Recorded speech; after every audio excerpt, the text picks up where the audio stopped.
সম্প্রতি 2000-এর অধিক যৌনকর্মীকে সমাজ কল্যাণ মন্ত্রণালয় থেকে আর্থিক সহায়তা করা হয়েছে, এটা উচিত হয়েছে কি না? দেখুন, যৌনকর্মীদেরকে আর্থিক সহযোগিতা করা বা অন্য কোনো সহযোগিতা করা মৌলিকভাবে এটা তো দর্শনীয় কোনো বিষয় নয়, কিন্তু সমাজ কল্যাণ মন্ত্রণালয়ের উপদেষ্টা যিনি দীর্ঘদিন যাবৎ তিনি উপদেষ্টা হওয়ার আগে থেকেই তার যে কর্মকাণ্ড, উপদেষ্টা হওয়ারও পরও তার যে কর্মকাণ্ডগুলো, বিতর্কিত কর্মকাণ্ডগুলো রয়েছে, সেটা আমরা সবাই কম বেশি জানি।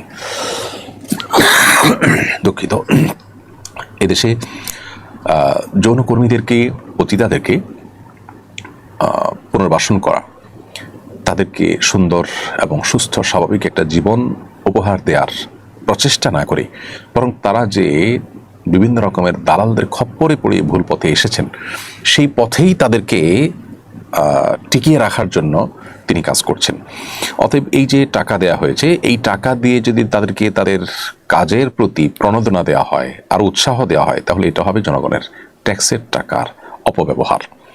আমি মনে করি বাংলাদেশের 1% মানুষও যদি মতামত নেওয়া হয়, তাহলে এই পতিতাবৃত্তি বা পতিতাদের এই কর্মকাণ্ডের জন্য তাদেরকে আপনি উপহার, পুরস্কার অথবা তারা তাদের এই কাজে যেন টিকে থাকে সেজন্য আরও সহযোগিতা করা, এটার ব্যাপারে একটি টাকা জনগণের ট্যাক্সের টাকা খরচ হোক, এটা দেশের 1% মানুষ আমার মনে হয় না মতামত দিবে। কোনো